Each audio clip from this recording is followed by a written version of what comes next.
What a beautiful morning that God has afforded us one more time. Indeed, God has been good to us. He put us to bed last night and He woke us up this morning. And so I'm happy that you are here walking with me through the Psalm. And our passage for this morning is Psalm chapter 31. Psalm chapter 31.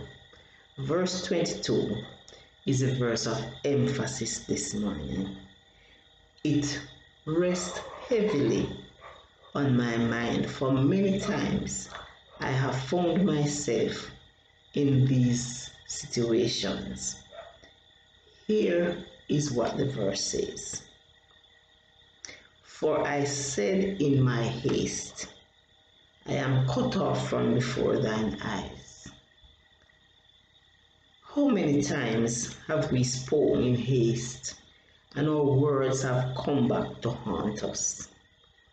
Sometimes because we don't take time to think, we assume, we presume, we have preconceived ideas, only to regret our utterances.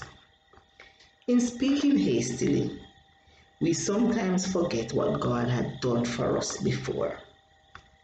We create doubt and unbelief in our minds and in the minds of others because of our impatience. A preacher once said, hasty words are but for a moment, but they often lie for years on the conscience. David goes back and forth, swinging like a pendulum, behaving like God had forgotten him. He goes from valleys of complaints to mountains of praise and thanksgiving. That's how we are as human beings, easy to forget. This morning, even amidst our doubts and unbelief, we can cry out like that father in Mark chapter 29 and verse 24, Lord, I believe, help my unbelief. We believe that you will be delivered from your trials and temptations. We believe that you will not forget us, God. We believe that you will strengthen us. We believe that even in trying times, we will continue to trust in your unfailing love. We will exclaim like David, how great is your goodness towards us. Though verse 22 speaks about our impatience, the verse juxtaposes the word nevertheless, which turns things around. Nevertheless, David said, even though I spoke hastily and in unbelief, you heard my supplication. What a God who always listens to us, a God who, even though we are doubtful, He will go all the way to ensure that we believe. That's what He did with Thomas and the other disciples. And so He's very patient, even in our unbelief and our impatience. God is patient to us. So as we commit ourselves in the hand of God today, let us remember that the Lord preserves the faithful. So be of good courage and wait patiently upon the Lord. My friends, God is there ready to hold our hands and to lead us.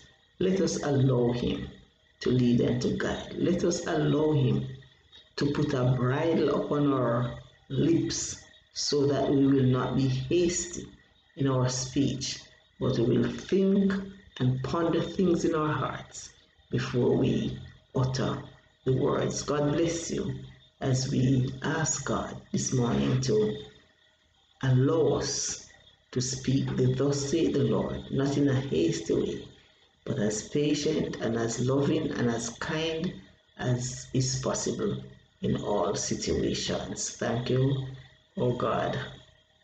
for these words this morning. Indeed, we are guilty, but we are happy this morning that we can come running to the throne of grace and mercy, where you will always forgive us from our sins and cleanse us from all unrighteousness, because you said in your words that those who come to you, you will no wise cast us out. And so here we are at the throne of grace and mercy, asking for your forgiveness, for our doubts, for our failures, for our impatience. We thank you, Lord, that you will always hear our prayers and you will answer in your own sweet time. So as we wait upon you, we bless your name, we adore you, and we give you the praises which you deserve. In Jesus' worthy name, amen and amen. Thank you again for joining me as we continue our walk.